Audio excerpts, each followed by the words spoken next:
हमारे सामने कुछ बेहद दिलचस्प हाथ से लिखे हुए व्याकरण के नोट्स हैं, जिनका मुख्य विषय है वाच्य। जी। हमारा उद्देश्य इन नोट्स में दी गई वाच्य की परिभाषा, उसके अलग अलग प्रकार और उन छिपे हुए गणितीय नियमों को समझना है जो ये तय करते हैं कि किसी वाक्य में क्रिया यानी वर्ब किसके इशारे पर नाचेगी, कर्ता के, कर्म के या फिर किसी अनदेखी भावना के। व्याकरण को अक्सर बहुत शुष्क और उबाऊ विषय मान लिया जाता है, जैसे ये सिर्फ नियमों की एक किताब हो जिसे रटना है।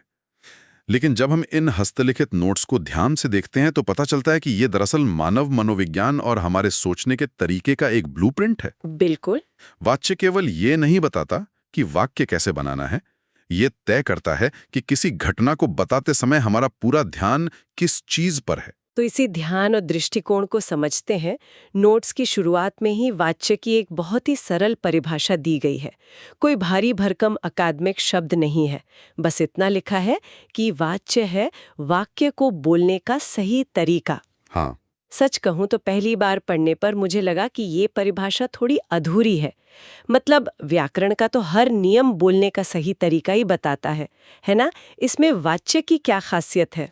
ये सवाल बहुत स्वाभाविक है, लेकिन अगर इस सादगी के पीछे छुपे अर्थ को देखें तो बोलने का सही तरीका दरअसल उस संदर्भ या कॉन्टेक्स्ट की ओर इशारा कर रहा है। अच्छा? एक ही घटना को हम अलग अलग नजरिए से देख सकते हैं।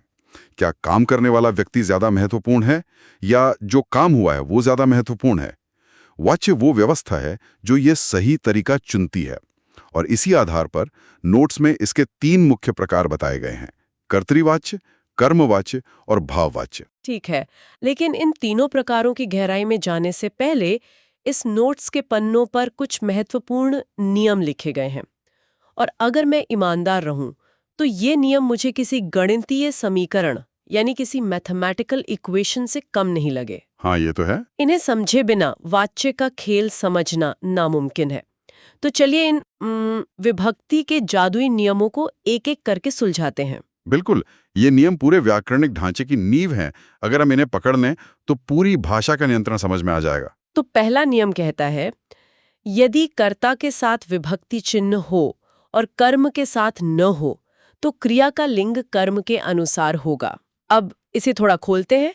नोट्स में जो उदाहरण है वो है दीपक ने जूस पिया। ये सही है, लेकिन दीपक ने चाय पिया, ये गलत है।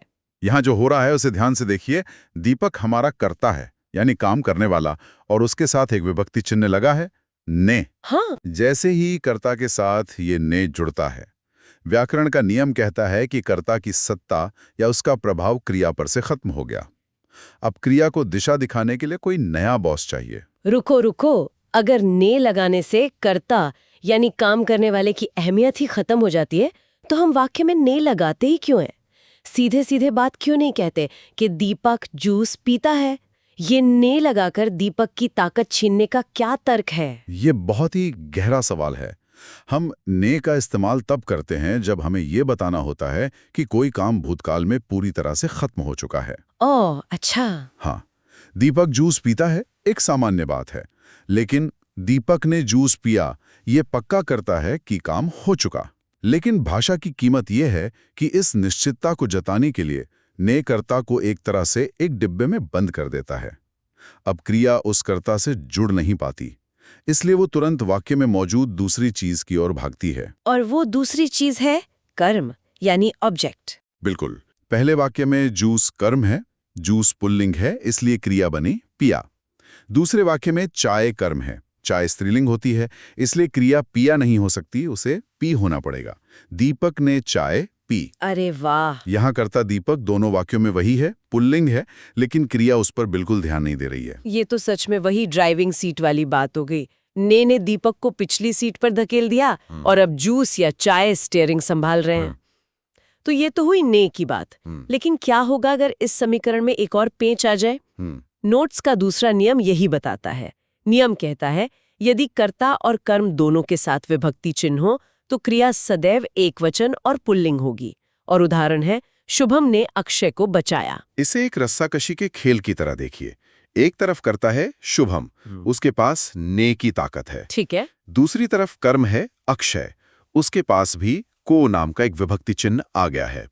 अब दोनों पक्षों के पास अपना अपना सुरक्षा कवच। किसी के भी पास नहीं जा सकती। एकदम सही। जब दोनों तरफ ताकत बराबर हो जाती है तो एक तरह का टकराव होता है और क्रिया तटस्थ हो जाती है। वो अपने डिफॉल्ट या बुनियादी रूप में चली जाती है। हिंदी व्याकरण में ये डिफॉल्ट रूप हमेशा एक वचन और पुल्लिंग होता है। तो इसका मतलब है कि अगर मैं इस वाक्य में जेंडर बदल दूं, मान लीजिए मैं कहूं शुभम ने अंजलि को बचाया, तो भी क्रिया बचाया ही रहेगी, बचाई नहीं होगी। बिल्कुल नहीं होगी, क्योंकि अंजलि जो कर्म है उसके साथ को लगा है। और अगर कर्ता भी बदल दें, जैसे सीता ने अंजलि को बचाया, तब भी क्रिया बचाया ही रहेगी। मतलब कोई फर्क नहीं पड़ेगा। हाँ, न कर्ता का जेंडर असर करेगा न कर्म का।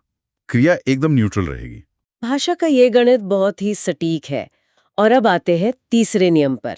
ये नियम कहता है, यदि कर्ता के साथ कोई विभक्ति चिन्ह न हो तो क्रिया का लिंग और वचन सीधे कर्ता के अनुसार होगा।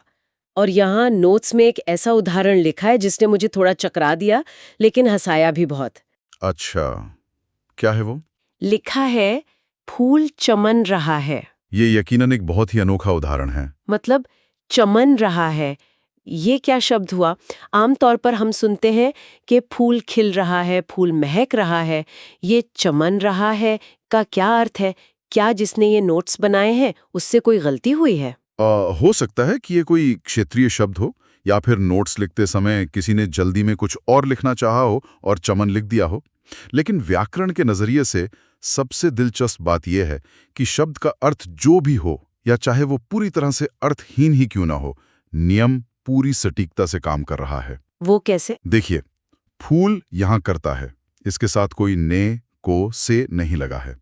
फूल पुल्लिंग और एक वचन है, इसलिए क्रिया रहा है बिल्कुल फूल के अनुसार ही चल रही है। समझ गई। अगर फूल की जगह कली होता, जो कि स्त्रीलिंग है, तो भले ही क्रिया अर्थहीन हो, व्याकरण उसे कली चमन रही है कर देता।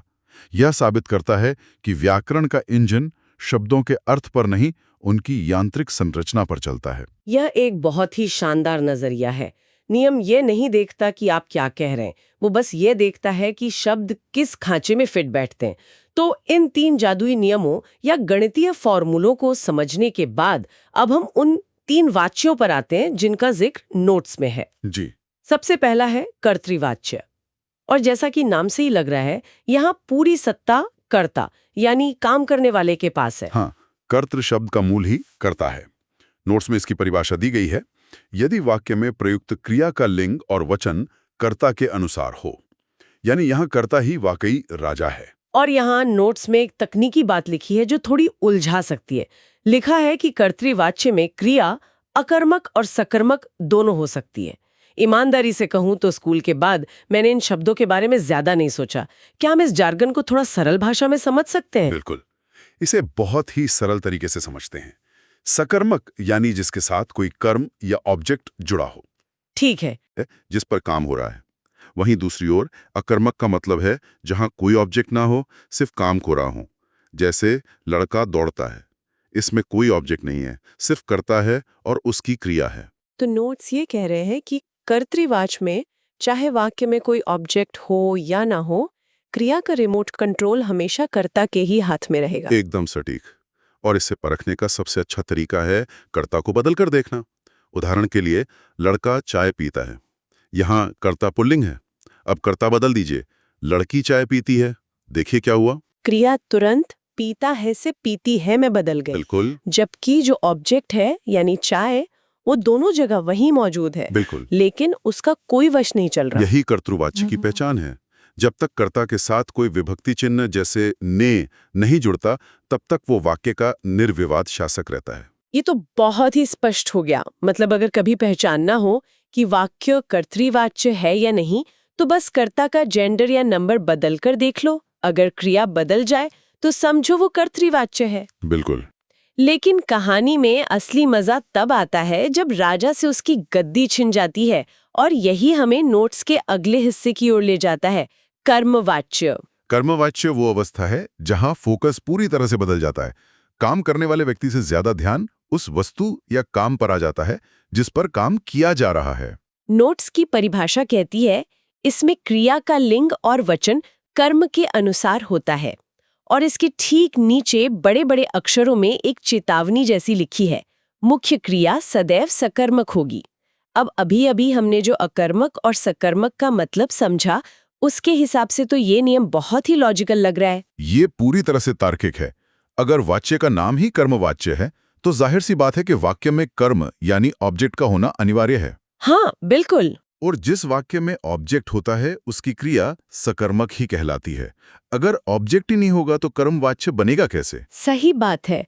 बिना ऑब्जेक्ट के कर्मवाच्य बनाना तो बिना पानी के तैरने जैसा हो जाएगा।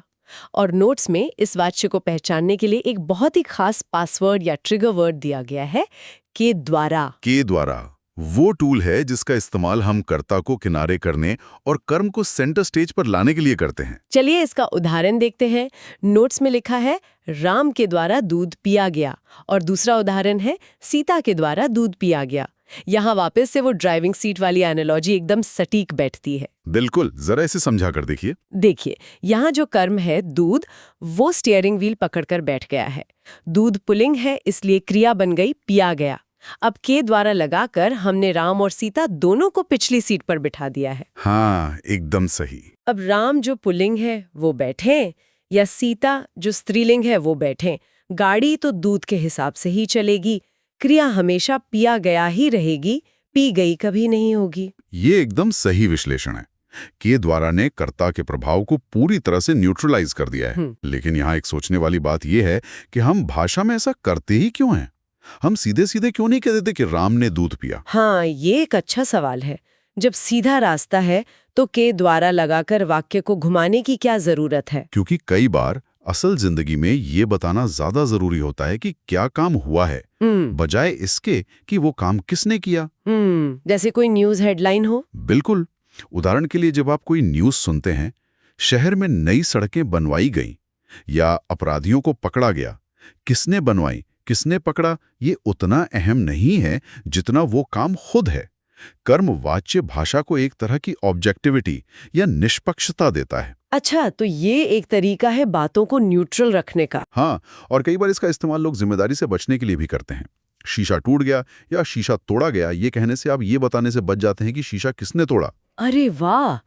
तो व्याकरण सिर्फ नियम नहीं है, ये एक तरह का कूटनीतिक टूल भी है।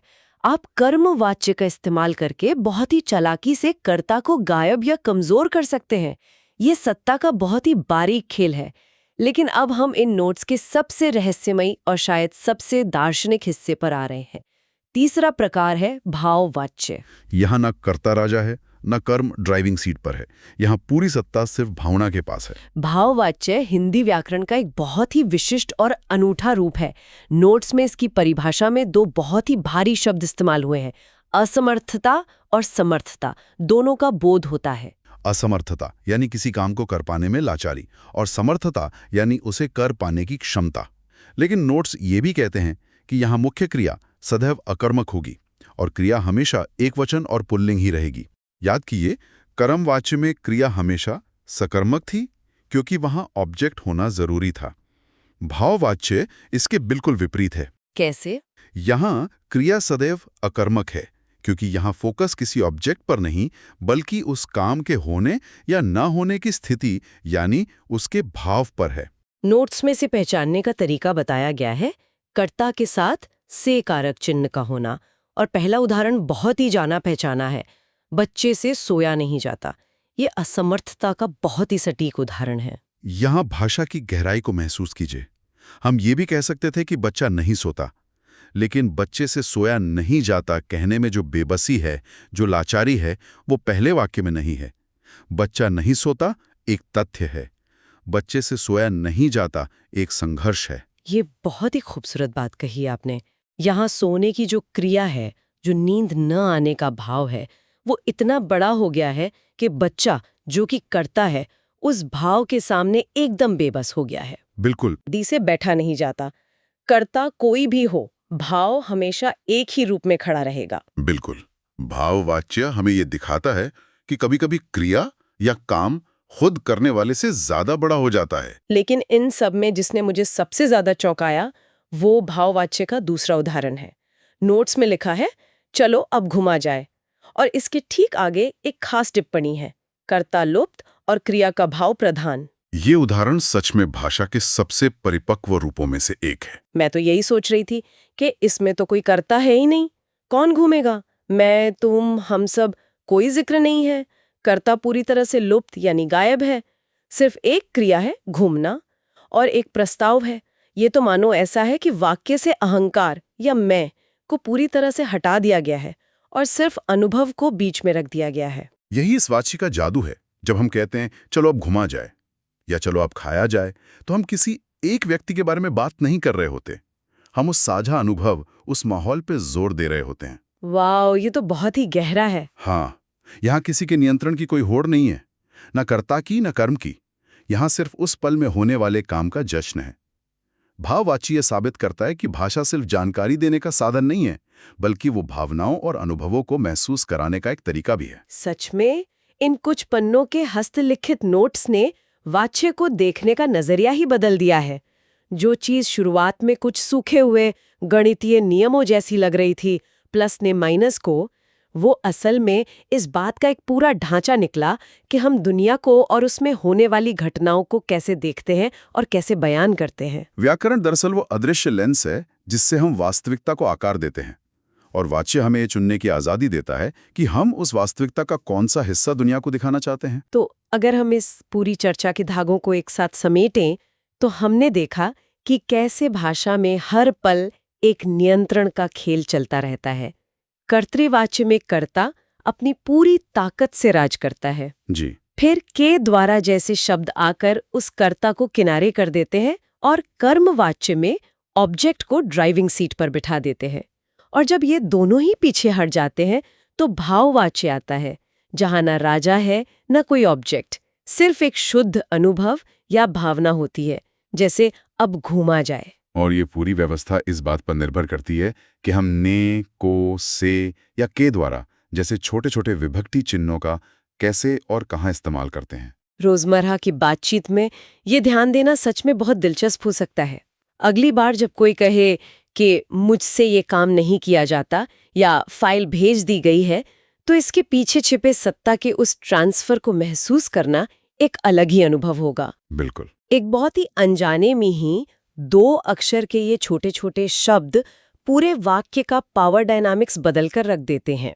इन पन्नों ने ये दिखा दिया है कि भाषा का ये जटिल गणित हमारे दिमाग में कितनी शांति से, बिना कोई शोर किए लगातार काम करता रहता है। और शायद यही भाषा की सबसे बड़ी खूबी है।